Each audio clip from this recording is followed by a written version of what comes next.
예, 오늘 말씀은 창세기 15장입니다. 창세기 15장 횃불 언약이라고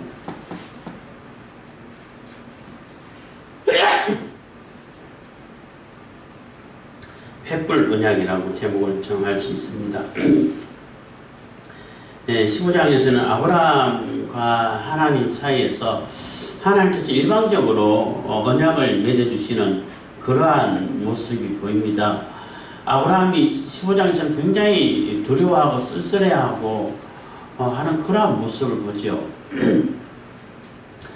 그래서 왜 불안하고 두려워하고 쓸쓸해할까? 당연히 후사가 없으니까. 옛날에는 부족 국가 형태이기 때문에 자식들이 많아야 싸울 수 있고 목숨 걸고 싸울 수 있는, 끝까지 책임질 수 있는 이런 구성원이 많아진다고요. 근데 자식 하나도 없어. 그냥 종들밖에 없어. 그러면은 종들은 이렇게 싸우다 불리하면 도망가고 딴 사람 또 섬기면 되잖아. 그렇잖아요. 이 부족장이 잘해줘가지고 끝까지 있으려고 했는데 도저히 외침이 있어가지고 도저히 뭐 생존이 불가능하다면 도망가 버리면 돼요.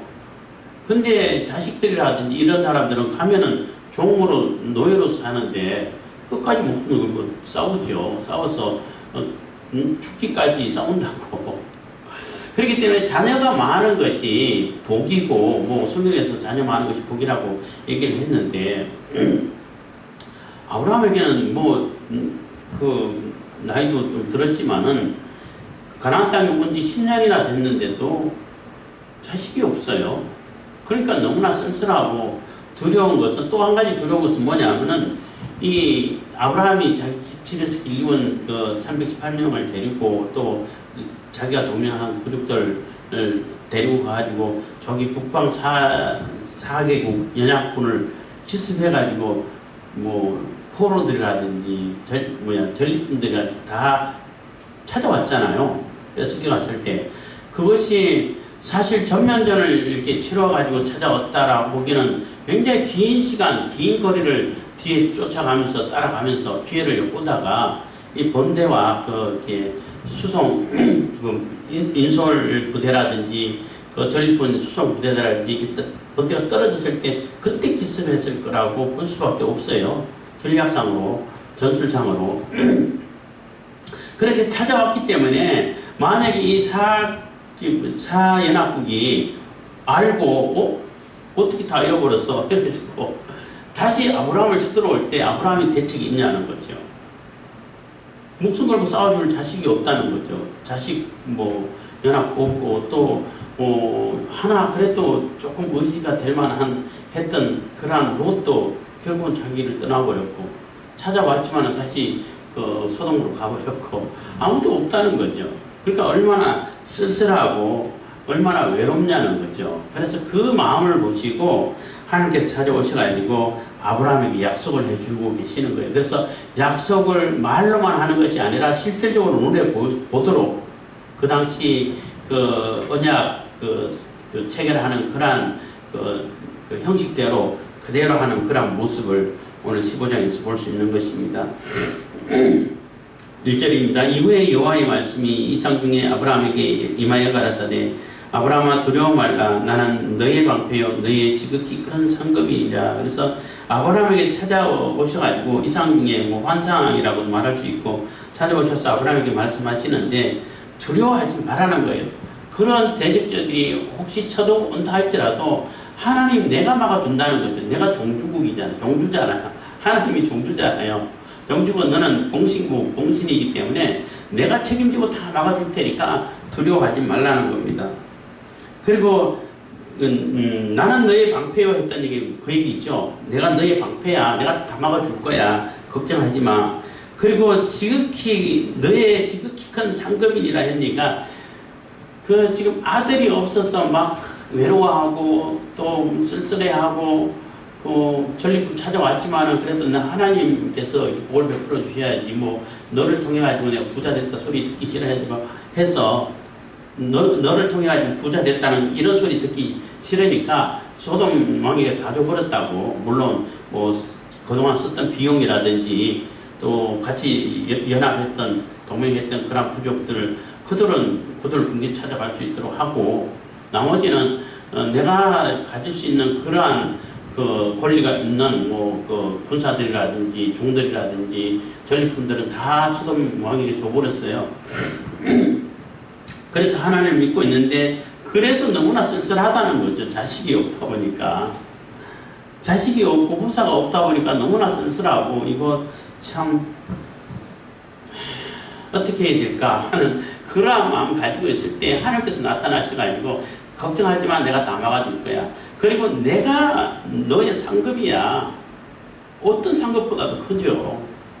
이 구절을 읽다가 옛날 제 생각이 좀 나서 제가 뭐 신학교 다니고 할 때 별로 이렇게 능하지 못해가지고 주로 어디를 가면은 이제 빈손으로 주로 많이 갔어요. 그래갖고 누가 막 핀잔할 때 있어서 어떻게 빈손으로 오냐고 했더니 내가 온 게 선물이야. 내가 온 게 선물이야.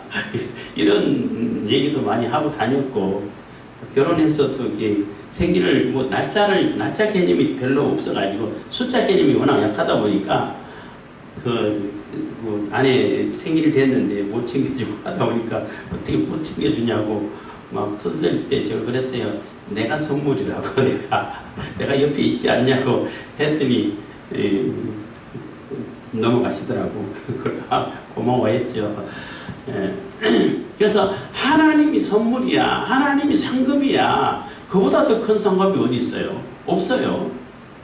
그 전능하신 여호와 하나님, 절대 언약을 변개시키지 않는 전능하시고 변함이 없는 스스로 계신 그 여호와 하나님께서 내가 너 상급이야 하는 얘기만큼 정말로 위로되는 말이 없죠. 그 든든한 말도 없고 뭐 아무리 많은 전리품을 갖다 놓는다 할지라도 하나님하고 비교하겠어요. 그런데 하나님께서 찾아오셔가지고 내가 너의 상급이야 걱정하지 마 하고 얘기할 때 아브라함이 많은 큰 위로를 받았을 겁니다. 아마. 그렇지만 아브라함의 그 속내를 얘기를 하죠. 조금 이렇게 불만 섞인 얘기를 합니다. 아브라함이 가로되 주 여호와여 무엇을 내게 주시려나이까 내게 뭘 주시려고 하십니까?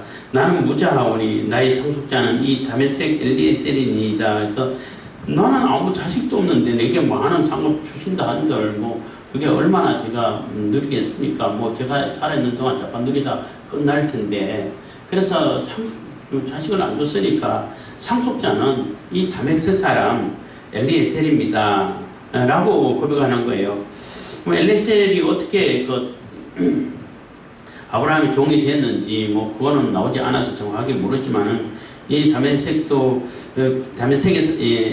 출신 엘리에셀이 굉장히 또 신앙적인 사람이기도 한 것 같아요. 이름 자체가 뭐 그렇게 나의 하나님은 도우십니다. 도우시는 나의 하나님입니다. 뭐 이런 뜻의 이름이다 보니까 신앙적인 믿음인데 그래도 아브라함이 볼 때에 굉장히 신실하고 그래도 신앙도 믿음도 있고 해서 얘를 그냥 다 양자 삼아서 뭐 그 당시는 그게 보편화되어 있다고 그래요. 저 후사가 없을 때는 자기가 가장 신뢰하는 그러한 그 종들 중에 한 사람을 이렇게 임명해서 또 뭐 상속하기도 한다는 것입니다. 그래서 다메섹 출신 엘리에셀에게 상속하겠습니다 하고 얘기를 하는 것입니다. 3절 아브라함이 또 가로되 주께서 내게 씨를 아니 주셨으니 내 집에서 길려온 자가 나의 후사가 될 것이니다. 그래서 내 집에서 길러서 내가 신뢰할 만하고 하는 그러한 다메섹 출신 엘리에셀에게 후사를 그러니까 상속을 하겠습니다 라고 이렇게 얘기를 하나님께 말씀을 드렸다는 것입니다. 4절 여호와의 말씀이 그에게 임하여 가라사대 그 사람은 너희 후사가 아니라 내 몸에서 날 자가 네 후사가 되리라 하시고 그래서 아니야 그 사람이 너의 후사가 되지 않아. 네 몸에서 난 자라야 네 후사라고 나는 인정할 거야 라고 하나님께서 후사를 약속해 주시는 거예요. 근데 나이는 점점 들어가는데 후사는 하나도 없어. 뭐 얼마 전에 말씀드렸던 것 같습니다만은 건강 상태가 사실 뭐 지금 우리의 상태랑 아브라함이 살던 시대 상태랑 건강 상태가 조금 달랐던 것 같아요. 아브라함, 이삭, 야곱 이렇게 살 때 한 20년, 30년 동안 이게 건강 상태가 더 이렇게 우리 시대 때보다는 더 이렇게 건강하지 않았을까? 뭐 출산도 할 수 있는 그러한 가능성이 있는 그러한 그 나이가 20, 30년 예를 들어 우리나라에서 뭐 가끔가다 70세 된 분도 아이 낳을 때가 있더라. 그거는 굉장히 예외적인 것이고, 뭐 이삭도 60에 결혼을 하고 뭐 이렇게 얘기를 했는데, 우리는 보통 50세 넘어가면은 뭐 주로 이제 뭐 많이 이게 그 줄어들잖아요. 확률이 줄어들잖아요. 그래서 뭐 그 건강 상태가 그때는 50세, 60세, 70세까지 막 자녀를 출산하고 그러지 않았을까 이런 생각 들어요. 그렇지만 그렇다 하더라도 80세가 넘어가고 90세가 돼가지고 100세가 돼가는데 애가 없어. 그러면은 뭐 불가능하다는 거죠. 그리고 뭐 이삭 낳을 때도 사라가 그때는 사례죠. 사례가 경수도 끊어졌고, 그래서 이제 뭐 아브라함 같은 경우는 이미 생식 능력도 잃어버렸지 않았을까 이렇게 됐지만 하나님께서 회복시켜 주셔가지고 이삭을 낳게 하셨는데, 어쨌든 뭐 아브라함에게는 자식이 없다는 거예요. 창세기 할 때도 말씀드렸는데, 하나님의 언약을 받아가지고 하나님의 언약을 이어가야 할 사명이 있는 그러한 자들은 대체적으로 그 불임의 고통에 많이 시달려요. 아이가 없어가지고 굉장히 서러워하고 고통하고 하나님께 기도하고 이런 모습을 많이 보게 돼요. 그 얘기는 하나님께서 주시는 자손을 통해 가지고 하나님 뜻을 하나님께 주셔가지고 하나님께서 이루신다는 그런 메시지를 찾을 수 있는 거죠. 그런 의미라든지 상징을 찾을 수 있는 것입니다. 어쨌든 아브라함에게도 하나님께서 그런 계획을 다 갖고 계신다는 거죠. 그래서 그 네 몸에서 날짜가 네 후손가 되리라 하시고 5절입니다. 그를 이끌고 밖으로 나가 가라사대 하늘 우러러 묵별을 셀 수 있나 보라. 또 그에게 이르시되 네 자손이 여호와 같으리라. 아브라함이 여호와를 믿으니 여호와께서 이를 그의 의로 여기시고 해서 아브라함을 데리고 밖으로 나와가지고 하늘을 쳐다보게 해서, 뭐 요즘은 가로등도 많고 대기도 별로 안 좋고 해가지고 별 잘 안 보이지만, 도시에서는 저 별이 잘 안 보입니다만은 시골만 가도 가로등이 별로 없는 그런 곳에 가면은 뭐 별이 쏟아질 것 같은 별들이 많죠. 제가 어릴 때는 마당에 멍석 펴놓고 누워가지고 별 본 그런 기억도 나는데, 그래서 저게 오리온이 있다. 몇 가지 별자리는 찾을 수 있었어요. 국자보영 할 때 북두칠성 찾고 오리온 별자리 찾고 북극성 찾고 뭐 이렇게 한 적이 있는데, 그건 엄청나게 많죠. 막 쏟아지듯이 많다 이런 표현을 쓰는데, 그 별을 바라보게 하면서 네 자손이 여호와 같다는 얘기야. 별을 셀 수가 없죠. 사람들이 별을 다 못 세죠. 셀 수가 없죠. 그러다 보니까 셀 수 없을 만큼 자녀가 많게, 후손이 많게 되겠다는 것입니다. 근데 그 말씀을 아브라함이 믿었다는 거예요. 하나님께서 주시려고 계획하셨구나 하고 믿었다는 것입니다. 그래서 그 약속의 말씀을 듣고 믿었을 때에 하나님께서 아브라함이 그 말씀을 믿는 그 믿음을 보고 의로 여겨주셨다는 거예요. 그래서 믿음으로 의를 얻고 의인은 믿음으로 구원을 받는다는 그런 말씀이 여기서 시작되는 거예요. 아브라함이 하나님 말씀 듣고 특별히 무슨 이렇게 표식이 없어도 믿었다는 거죠. 믿겠습니다 하고 믿었다는 것입니다. 그래서 그 믿음을 보시고 하나님께서 의로 여겨주셨다는 것입니다. 7절입니다. 또 그에게 이르시되 나는 이 땅을 내게 주어 업을 삼게 하려고 너를 갈대아 우르에서 이끌어낸 여호와라. 그래서 나는 너를 이끌어낸 여호와라고 하는 하나님이야. 네게 이 땅을 주기 위해 가지고 갈대아 우르에서 이끌어낸 거야. 거기서부터 집을 떠나라고 말하고 명령했던 그 여호와, 그 하나님이 나야. 바로 여호와 이끌어낸 나 여호와라는 것입니다. 내가 하나님 본인이 이끌어내셨다는 거죠. 8절 그가 가로되 주 여호와여 내가 이 땅으로 업을 삼을 줄 무엇으로 알리까. 그래서 하나님께서 이 땅을 나와 우리 자손에게 주신다고 하셨는데 그 표징이 있습니까? 하고 표징을 물었던 거죠. 못 믿는다는 게 아니라 확실하게 확정적인 게 믿음을 가질 수 있도록 믿음의 확신을 가질 수 있도록 표징을 보여주십시오 하고 기도를 하는 겁니다. 그랬더니 이제 9절인데 여호와께서 그에게 이르시되 나를 위하여 3년 된 암소와 3년 된 암염소와 3년 된 순양과 산비둘기와 집비둘기 새끼를 취할지니라. 아브라함이 그 모든 것을 취하여 그 중간을 쪼개고 그 쪼갠 것을 마주 대하여 놓고 그 새는 쪼개지 아니하였으며. 그래서 하나님께서 그 당시에 언약을 체결하는 방법하고 그 형식하고 똑같이 짐승을 잡아가지고 둘로 쪼개서 옆으로 이렇게 세워놓으라는 거죠.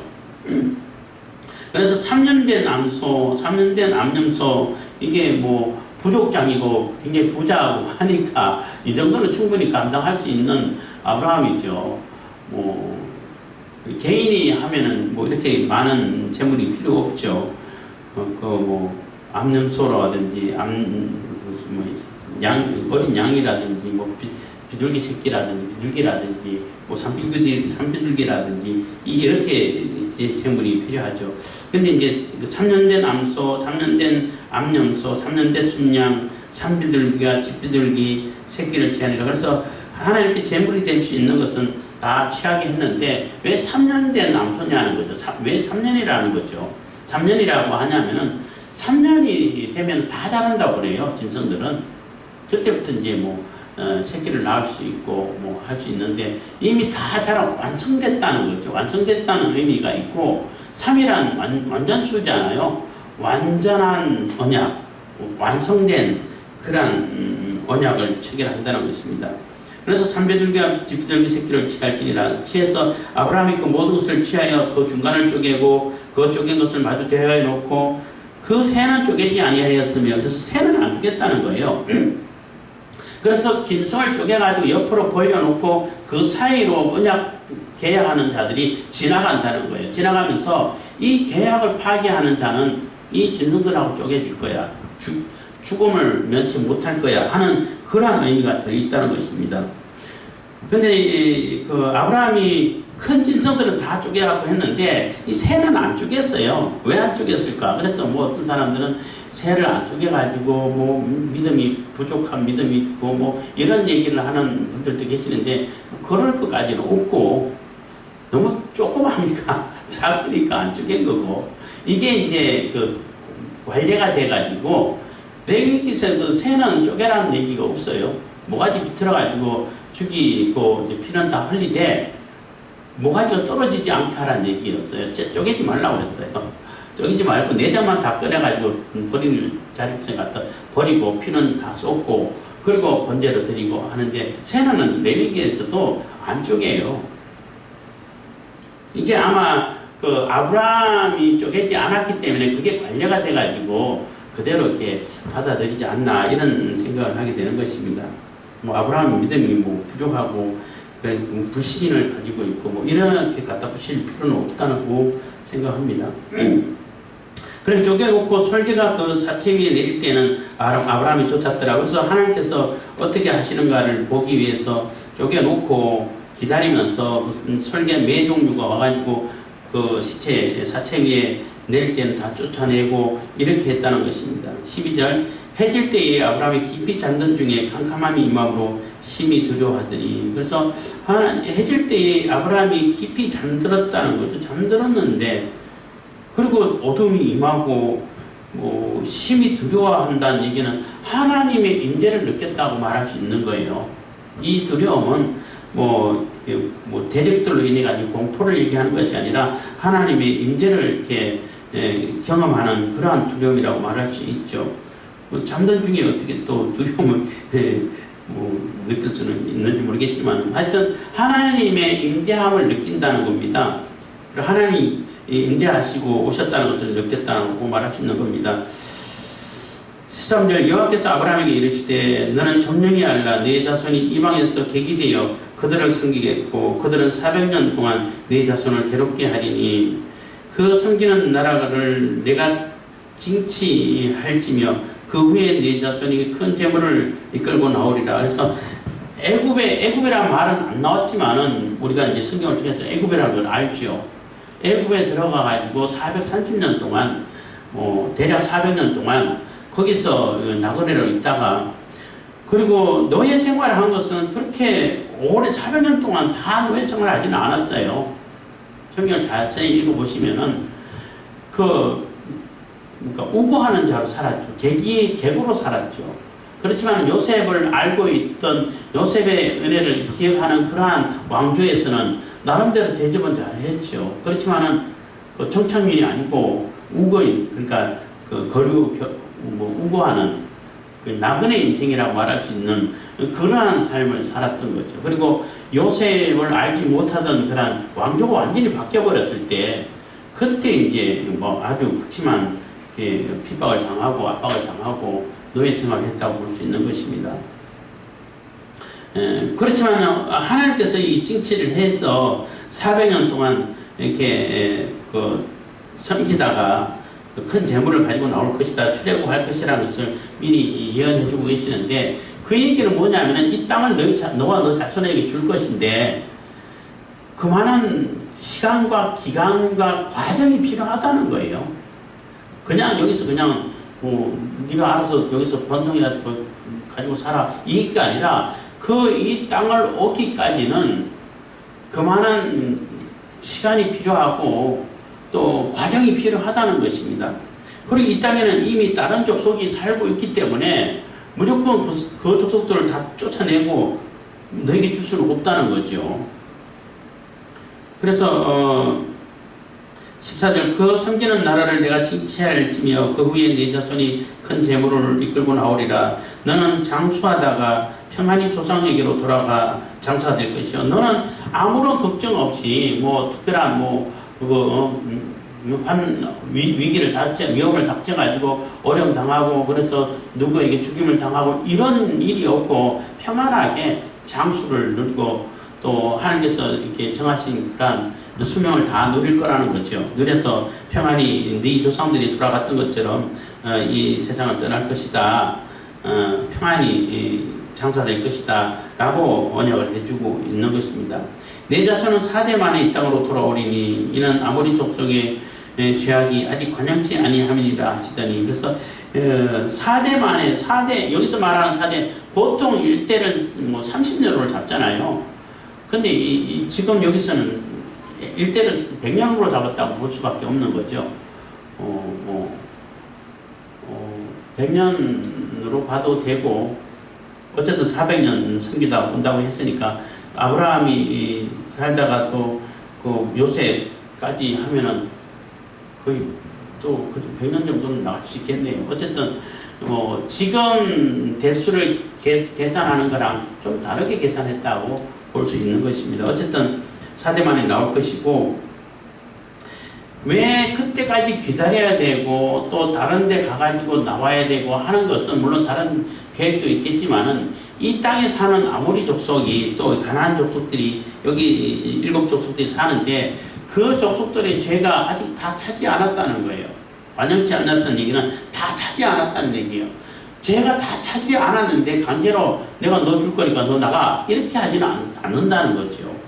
하나님은 그렇게 무조건 그냥 선택한 민족이라 해가지고 그 민족을 주기 위해서 죄 없는 아직 징벌을 받지 않을 만한 죄가 차지 않은 죄 없는 그런 민족을 쫓아내고 주고 이러지는 않는다는 거예요. 이스라엘 백성들이 출애굽해가지고 가나안 땅에 들어갈 때 그 가나안 사람들은 말로 다 할 수 없는 죄악에 물들여져 있었고 정말로 막 입에 담기도 어려운 그러한 습관들이 있었고 죄가 가득 차 있는 상태이기 때문에 그들을 심판의 목적으로 들어가는 거예요. 이스라엘 백성들에게는 그 상급의 목적으로 들어가는 것이고 상급을 받는 것이고 하나님 약속이 이루어지는 것이고 가나안 족속 입장에서는 심판을 받는 거예요. 그래서 다 쫓아내고 그 땅이 토해낸다는 표현을 쓰잖아요. 그렇게 언약을 하셨다는 것입니다. 그래서 지금 당장 너희와 너 자손에게 다 주지는 않아. 그렇지만은 아브라함은 이 땅을 나와 우리 자손에게 주실 것이라는 것을 믿고 확신을 가지고 그 땅에 지금 아브라함이 소유라고 말할 수 있는 땅 하나도 없어요. 그냥 옮겨 다니면서 유목할 정도밖에 안 되는 거죠. 그래서 막벨라 굴을 사죠. 헤브론에 있는 막벨라 굴을 사가지고 아브라함의 소유라고 말할 수 있는 것은 굴과 그 밭밖에 없어요. 그렇게 해서 그 굴을 산 것은, 그리고 그게 다 이제 대대로 장사를 지내잖아요. 산 것은 하나님이 이 약속을 확실하게 믿었다는 거예요. 나와 내 자손이 영원히 이 땅에 거할 것이다 라는 믿음을 가지고 그 땅을 사가지고 그게 조상의 무덤으로 썼다는 거죠. 요즘도 그 막벨라 굴, 헤브론 막벨라 굴 하면은 유대인들에게 있어서는 막 엄청난 이게 동기부여가 되고 막 속에서 뜨거워지고 한다고 그래요. 그래서 로마 시대 때는 아예 그게 유대인들 접근 금지를 시켜버렸어. 거기만 가면은 반란을 일으키거든. 그런 얘기를 들었는데, 그만큼 하나님의 약속을 믿고 하나님께서는 그 과정을 거쳐가지고 이렇게 줄 것이다 하고 약속을 해주고 있는 것입니다. 17절 해가 져서 어두울 때에 연기나는 풀무가 보이며 타는 햇불이 쪼갠 고기 사이로 지나더라 해서, 그래서 지나고 해가 져서 어두울 때에 연기나는 풀무가 보이면서 연기가 뭐 이렇게 타는 풀무라 그러면은 이게 가마를 굽는 그러한 가마 있는데 어쨌든 간에 연기가 막 솟아오르고 그러면서 타는 햇불이 쪼갠 고기 사이로, 그러니까 풀무가 있고 그 풀무에서 햇불이 나왔다고 볼 수도 있겠지만 어쨌든 간에 아브라함이 이상 중에 보는데 실질적으로 햇불이 나와가지고 그 쪼갠 고기 사이로 지나가는 것을 봤다는 거죠. 아브라함은 못 지나갔어요. 그 얘기는 아브라함은 이 약속을 못 지킨다는 거죠. 지키지를 못한다는 거죠. 하나님께서 지키시겠다는 거죠. 그래서 하나님이 언약을 하나님이 주체로 해가지고 하나님께서 다 지켜 이끌어 가시겠다는 거예요. 그렇지만은 이스라엘 백성, 아브라함 무슨 이스라엘 백성들은 결국은 못 지키고 넘어지고 쫓겨나고 또 이 약속 언약을 깨게 되고, 그래서 이 약속을 깬 것은 아브라함 자손이기 때문에 아브라함이 죽어야 되고 이스라엘 백성들이 죽어야 되고 해야 되는데, 결국에는 그것도 하나님께서 대신 죽어주셔. 아들을 보내셔가지고 독생자 예수 그리스도를 보내셔가지고 대신 죽어주면서까지 언약을 이루신다는 거예요. 그래서 아브라함에게 이 햇불 언약을 맺어주시면서 아브라함에게 확신을 심어주는 거죠. 너는 못 지켜도 나는 지킬 거야. 이 자손에 대한 언약, 땅에 대한 언약, 이 하나님 나라를 세우려고 하는 그 계획, 그 언약은 무슨 일이 있어도 지킬 거야. 내가 지켜. 하나님 내가 지켜. 이게 이 얘기가 되는 거예요. 근데 하나님의 그 언약을 아브라함이 지킬 수 있냐면 못 지키죠. 그러니까 아브라함은 못 지나가는 거예요. 지킬 자신이 없죠. 그래서 햇불이 지나가고 하나님께서, 그래서 일방적인 계약이 되어버린 거죠. 하나님께서 내가 지킬 거니까 걱정하지 마 하는 얘기가 되는 것입니다. 그래서 이렇게 겐 족속과 그니스 족속과 감몬 족속과 헷 족속과 브리스 족속과 르바 족속과 아모리 족속과 가나안 족속과 기르가스 족속과 여부수 족속의 땅이니라 해서 이 땅을 이렇게 너와 너희 자손에게 주시겠다고 약속하면서 햇불을 통해 가지고 그 당시 그 계약 그 형식을 따라 가지고 아브라함에게 확실하게, 이게 말로만 이렇게 들려주는 언약이 아니라 실질적으로 계약서에 사인하고 도장 찍는 것처럼 이렇게 확실하게 보여줘서 계약을 체결했다는 것입니다. 그래서 그 계약을 믿고 또 아브라함을 가는데 또 하나님의 능력을 다 믿지 못해서 또 이게 중간에 실수하기도 하고 합니다만은, 어쨌든 아브라함에게 하나님께서는 이렇게 확실한, 그러니까 실물 교육, 이렇게 뭐라 그러죠? 그림을 보여주면서 교육하는 걸 뭐라 그래요? 시청각 교육을 이렇게 해주시면서 그 약속을 확실하게 해주고 계신다는 것입니다. 그래서 아브라함이 불안해하고 자식이 없어가지고 불안해하고 두려워하고 또 이렇게 그 부족이 점점점 번성해가고 커가고 나라로 민족으로 자라가야 되는데 우선 당장 자식 상속할 만한 자식조차도 없고 이런 가운데서 불안해하는 그 아브라함이 찾아오셔가지고 내가 너의 상급이야. 내가 너 방패돼 줄 것이야. 내가 너 상급이야. 내가 이 언약을 반드시 이룰 것이야. 하는 것을 그 얘기를 해주면서 별을 보면서 이만큼 많은 숫자 많게 해줄 거야. 이 땅도 너희 자손에게 줄 거야. 그 확실한 그 증거가 징표가 계약서에 도장 찍는 것이 횃불이 나와서 그 쪼갠 고기 사이로 지나가는 그런 모습을 보여주면서 확실하게 언약을 체결해 주셨다는 것입니다. 그래서 하나님께서 언약하신 것은 반드시 이루신다는 거예요. 우리가 못 이뤄도 하나님께서 이루신다는 거예요. 하나님께서 이루시게 하나님께서 이루게끔 우리를 또 쓰시고 또 힘주시고 능력 주셔서 하신다는 거예요. 그래서 우리가 하나님을 믿으니 곧 나를 믿으라 한 예수님께서 하신 말씀처럼 하나님께서 이루시는 또 약속하신 그 약속은 반드시 이루시고 그 생명의 약속, 특히 이제 생명과 구원의 약속을 얘기하는 거죠.